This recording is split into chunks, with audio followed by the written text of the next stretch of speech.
are you going to say action?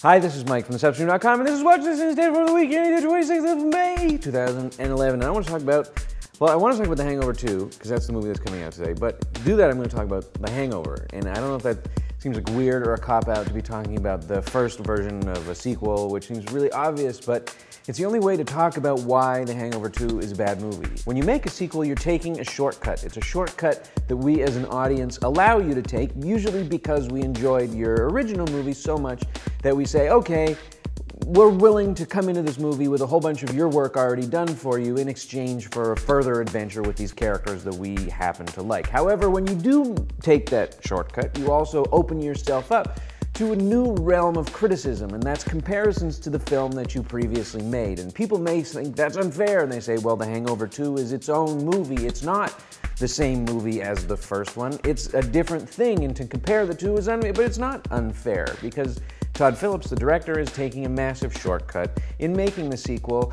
a shortcut to a whole bunch of money, theoretically, so he's opened himself and his film up to comparisons to his first film, which is pretty much nearly a masterpiece. And what makes that film so good isn't the performances, although they're really good. It's not the writing, although it's really good. It's not that it sets a new bar in kind of goofball, drunken, scatological humor, although it does that a couple of times. It's that it has moments of transformational magic, and this is something that happens in really good films and in really good scripts. It sold itself as this gross-out, goofball, Animal House, drunken, party-style comedy in the vein of Old School or Superbad or the National Lampoon classic Animal House, as I mentioned, but what it actually ended up being, and what it became clear early on in the film that it was a detective story. It was a mystery, and that kind of bit of transformational magic, when you realize that the movie that you're watching isn't the movie that you expected to watch, and it's something a little bit more complicated, a little bit smarter, and a little bit funnier. Because of that, it becomes really enjoyable.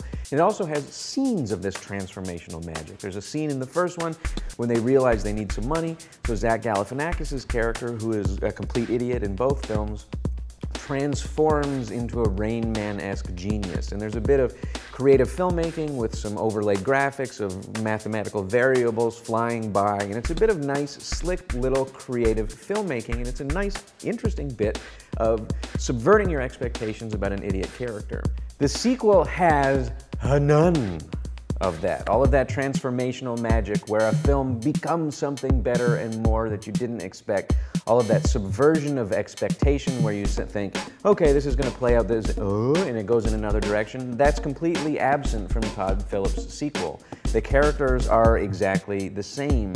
They do the exact same things because what they've done as filmmakers is that super lazy, super cliched, really awful, annoying shortcut thing for sequels, where they take the same story and retell it in Europe or Africa, or in this case, Thailand. It's the exact same jokes as the first film, just made 20% more extreme because now they're in Thailand.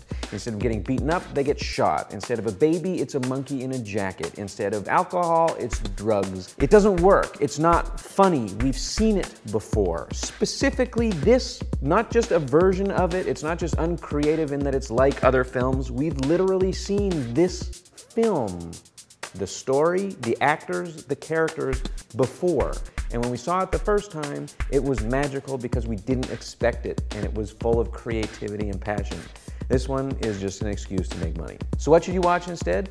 There's a really neat thing out there which you may already have seen. If you haven't, go find it on the internet. It's a trailer for a movie called Green with Envy. It's one of the classic demonstrations of the cinematic art's ability to subvert your expectations, to set you up to believe one thing and then deliver a punchline that comes completely out of left field.